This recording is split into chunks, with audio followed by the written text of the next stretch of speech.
Theirs is a family legacy 40 years in the making. Joseph Dalton Jr. acquired his first SERVPRO franchise 4 decades ago, an endeavor that his sons Joe and Jason have been involved in throughout the years. When he first bought it, I was in high school, and so I spent like summers and everything else. But it's really kind of the only job Jason's ever had. For me, I just kind of came on board 5 years ago after doing some other things. So I didn't get quite the number of experiences Jason got. When I got married, it was around the same time that I started with my father and did it full time. And it's pretty much I had a couple other jobs before that, but this is pretty much all I know. And I just got really excited about the whole, the science of drying and the mold and the microbiology. I'm a nerd anyway, so all that appealed to me, and so it was just off to the races after that.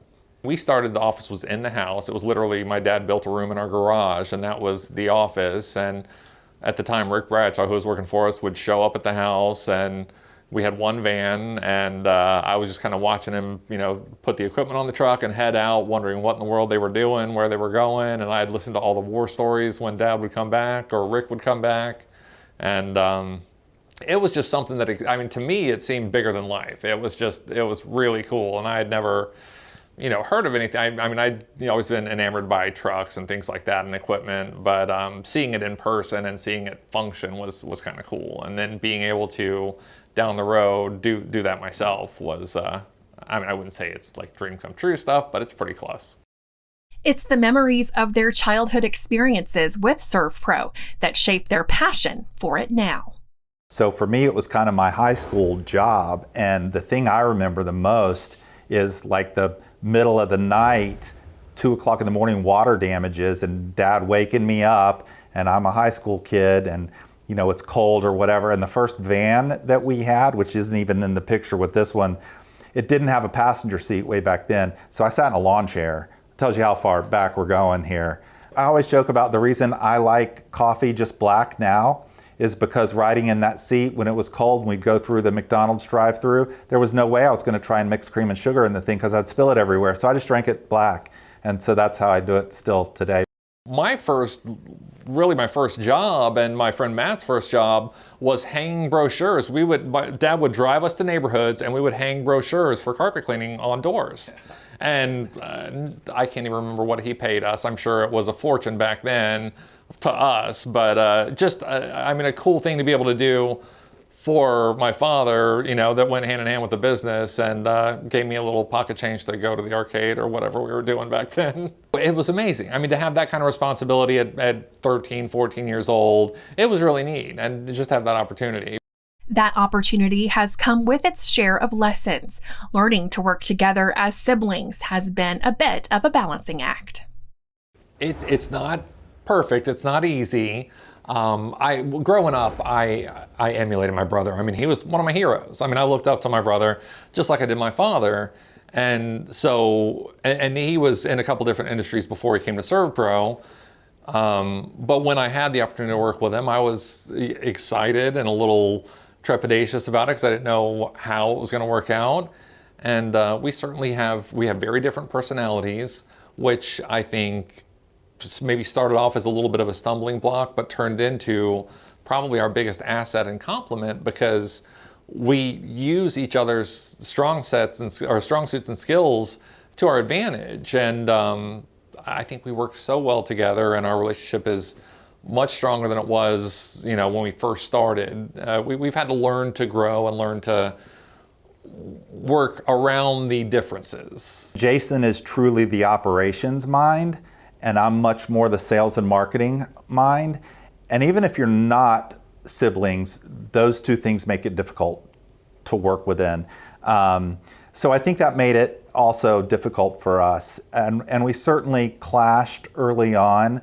But I think organically, as we started to trust each other in the business, and we started to be able to separate a little bit from being partners and being brothers,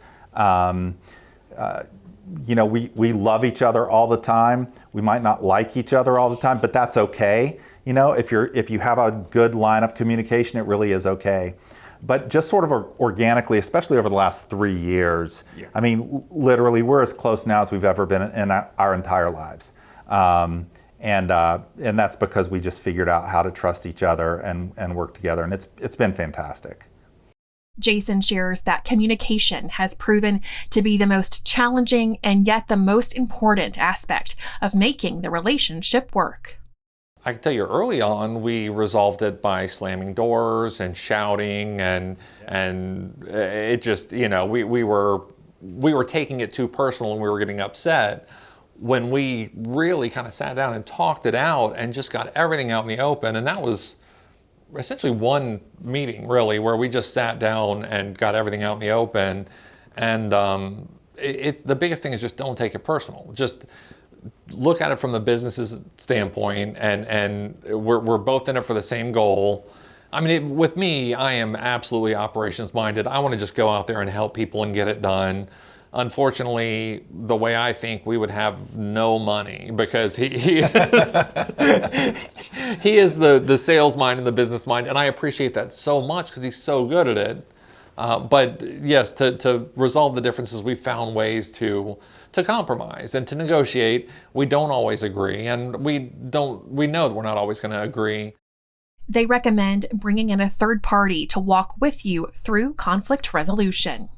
We have a great person in Susan Roy, who is our general manager. She is the complement to us. I mean, she's the one that comes in and helps us get to where we need to go. Joe says combining empathy with transparency has proven to be the best recipe for communication. We started being able to kind of let the little things go and not let them build up. And now, instead of being defensive and sort of just shutting down and not talking about it, we just talk about it. And we both respect each other's opinion now, and we can look at it from the other side. So it's just been great. There's more transparency and more communication, and it just works. For them, communication leads to trust, and trust leads to growth.